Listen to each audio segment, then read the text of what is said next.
you everyone for having me here today, and we're going to be talking about how to be coping with your Parkinson's during the festive season.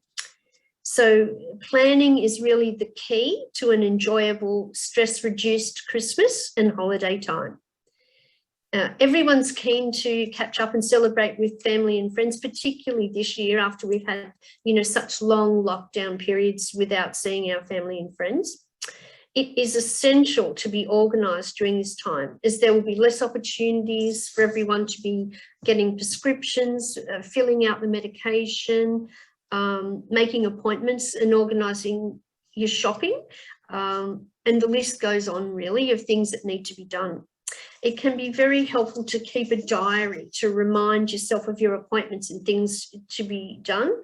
That reduces your stress levels as well if you've got like a tick list, so that you think, okay, I need to get this done today, this tomorrow, whatever. And you can just refer back to that if you're thinking, oh, what am I forgetting? You can always refer back to your notes. Now, stress and anxiety are very important to recognise that the festive season is an emotional time for everyone. The festive season is also very enjoyable, but it can be very stressful, and particularly there are at the moment family issues with some family members and friends you haven't seen for a long time. There's sometimes been discussion about vaccinations. That's very in the front of everyone's mind. And maybe also that your family and friends haven't physically seen you for long periods of time, and they may make comments about the changes, because you know yourselves, if you see things day in, day out, you don't really notice those changes creeping up. But if people haven't seen you, family and friends haven't seen you for a lengthy period, then they may make comments about changes that they've noticed, and this can be quite upsetting for people and a bit confronting.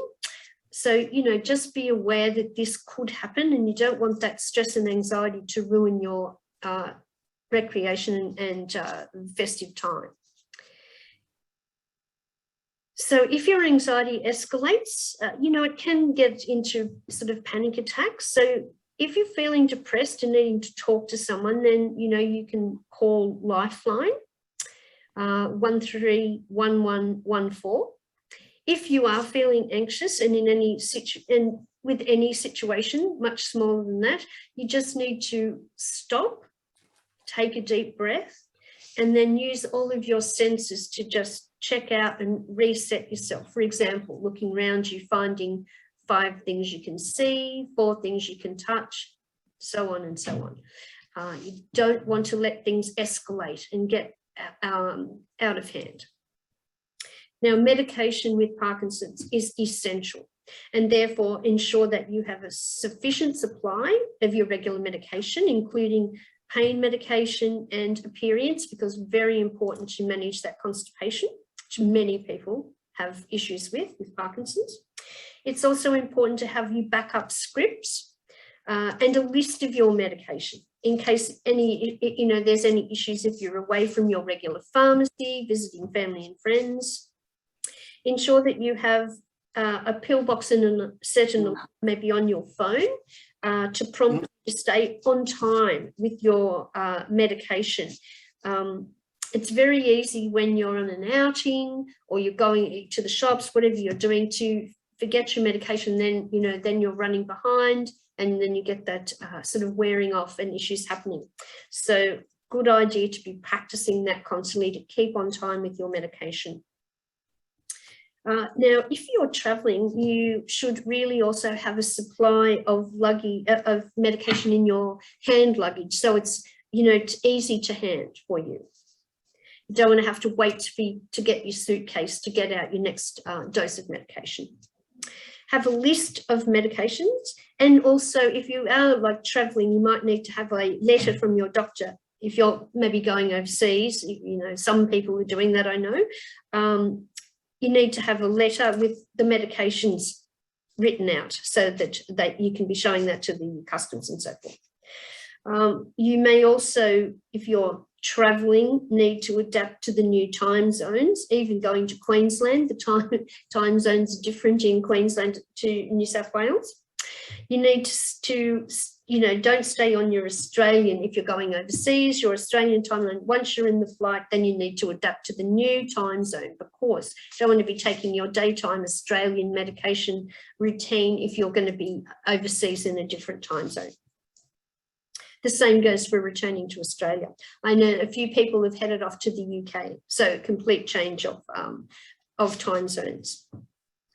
Now, you always, if you are traveling anywhere, you need to be telling security if you have deep brain stimulation, the apamine pump, or a duodopa device, just so that everyone's aware of what medications you have. Now, water. Water is a very important part of your daily routine. It assists in managing many of your symptoms, including constipation and orthostatic hypotension. So remember to be always making sure that you've got water on hand. Now, alcohol, which we all imbibe in over the Christmas and festive season, it is a dehydrating, it does dehydrate you. So if you can limit the intake, you don't have to refrain, but you can limit your intake, and remember to drink water in between any alcoholic drinks. Fatigue is also a massive part of Parkinson's, and it's very important that you prioritize your energy levels. Don't overdo it and take frequent breaks. Remember, it's okay to say no. Maybe you can't attend every activity or every thing, so you need to think about what you really want to do to celebrate your Christmas and festive season, and really do those. You can only do so many things really well. So it's important to pick out the things that are important to you, and that will get, you know, you'll be able to then achieve them and get the most joy out of the things that you want to do. Taking time out is important as well. You need to take time to refocus, to rest and reset. You just, you know, once upon a time, you could really probably fly through everything, start 10 things, go all day, get them done. Now you really need to think, what do I really want to do, and prioritize it. So the planning is involved in all of these things. It's important to be kind to yourself, give yourself a break. It's great to spend time with your family and friends and to catch up with them after, especially after you haven't seen anyone for so long. But you need to have a quiet place, pick out a quiet place where you can go to de-stress and to relax, just even as particularly if you have family staying in your home. So, you know, it's not as chilled out as usual. And so you have to have a little corner just for yourself to go and chill out. Now, communication. It may be worth considering and planning to meet in like smaller groups face-to-face than for improved, communication. It's hard to communicate well in really large groups. It can be noisy, you know, and very distracting, and with many, you know, conversations going on at the same time. So if you can plan to have smaller, meet up with your friends and family in smaller groups, that might be a much more enjoyable way to really participate in and enjoy your Christmas time. Now, swallowing can be also a big issue, and sharing meals is a wonderful way to celebrate, and it's very important to remember that you need to concentrate whilst eating to ensure safe swallowing.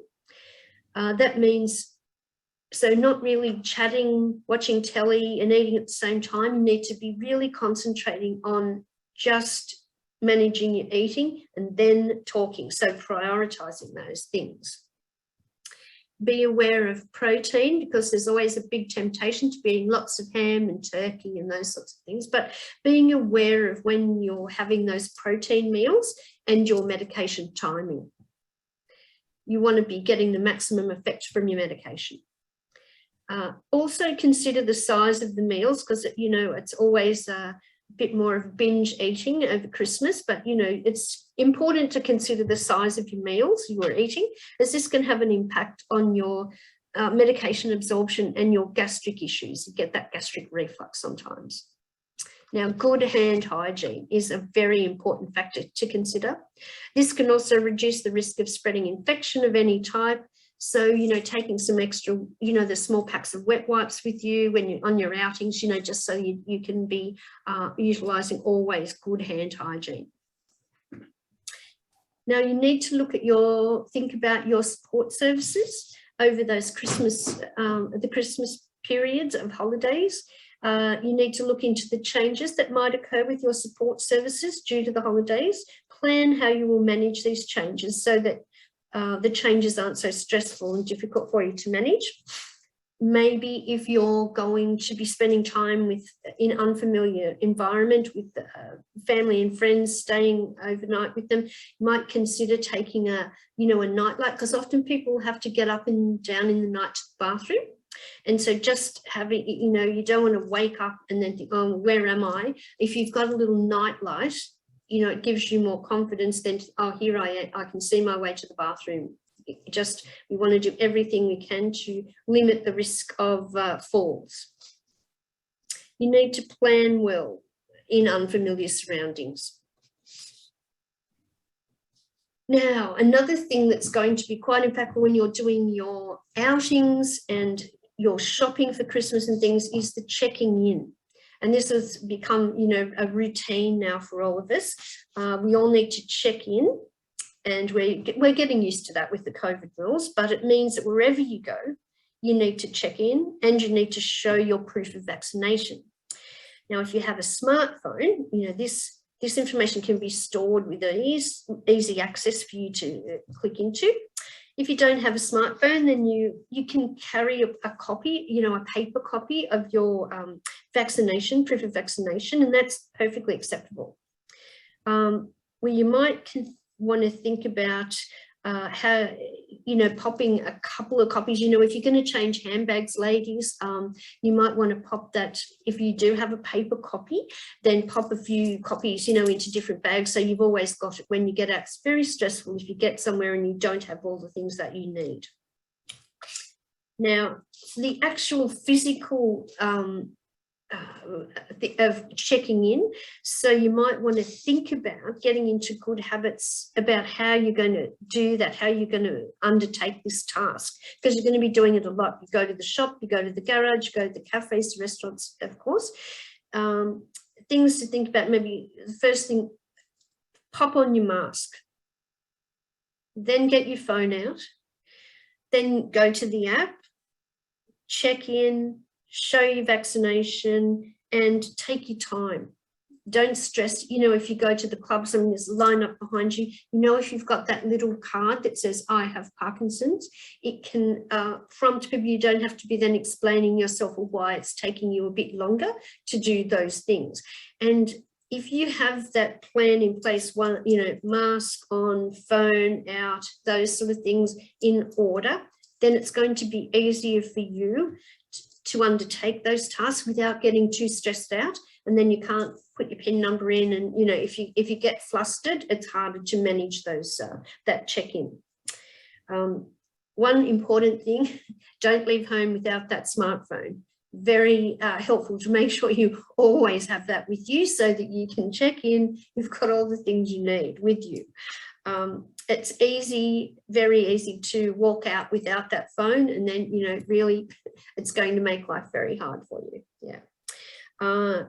I think that small card, having that with you, the little small card that says I have Parkinson's, that can be very helpful as well. Now, when you're traveling, you need to stay well hydrated.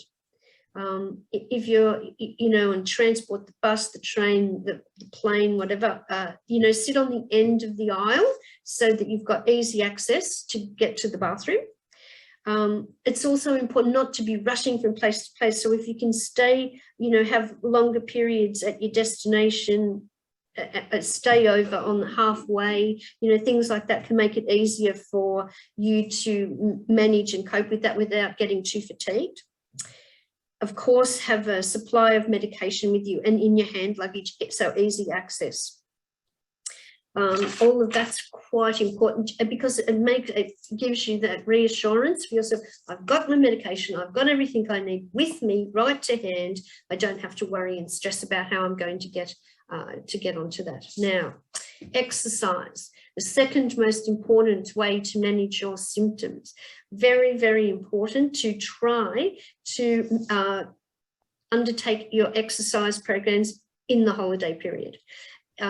It's very, however, you can think about modifying your exercise. So maybe you can't go to the gym or the things that you usually do for exercise, but certainly you can walk, you can cycle, but the exercise bike, whatever you can do to maintain your exercise program. It does really have an impact if you drop down your exercise. We've everyone's seen that during the COVID lockdown, where they've had to change their exercise routines. So many people have had changes to their symptom management because of that reduction in their exercise. It's good for everyone. And if you're going to be having all those nice snack foods and a million chocolates, which we're having in the office, it's going to help to keep it, so not such a large waistline at the start of 2022. Yeah. Yes. So it's most important, enjoy yourself and stay safe. Thank you.